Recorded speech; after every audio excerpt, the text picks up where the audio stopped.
Oil container store பண்ணுறதுக்கு first plastic use பண்ணிட்டு இருந்தேன். அதுக்கப்புறம் கண்ணாடி கிளாஸ் யூஸ் பண்ண ஆரம்பிச்சேன். இப்போ அதையெல்லாம் மாத்திட்டு லாஸ்ட்டா வந்து சில்வருக்கு மாறியிருக்கேன்.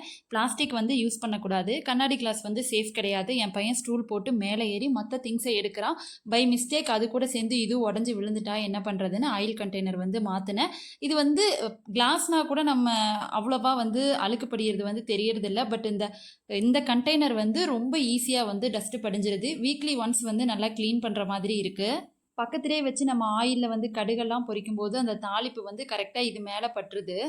நான் வந்து இது நெறைய ஆயில் ஃபில் பண்ணி வச்சுட்டு, இது தீர்ந்ததுக்கு அப்புறம் தான் வாஷ் பண்ணி மறுபடியும் ஆயில் வந்து ரீஃபில் பண்ணுவேன். நம்மளால வந்து 2 டேஸ், 3 டேஸ் ஒன்ஸ் வந்து இந்த மாதிரி டெய்லி கிளீன் பண்ணிட்டு இருக்க முடியாது அப்படிங்கிறதுனால, அது மேல வந்து டிஷ்யூ பேப்பர வச்சு அந்த பக்கம் இருக்கிற எல்லாத்தையுமே கிளீன் பண்ணி எடுத்துட்டு, கீழ இருக்க பேப்பரையும் வந்து மாத்தி செட் பண்ணிருவேன். இப்படி தான் வந்துட்டு மேக்ஸிமம் வீக்லி ஒன்ஸ் வந்து இத நான் கண்டிப்பா சேஞ்ச் பண்ணிடுவேன்.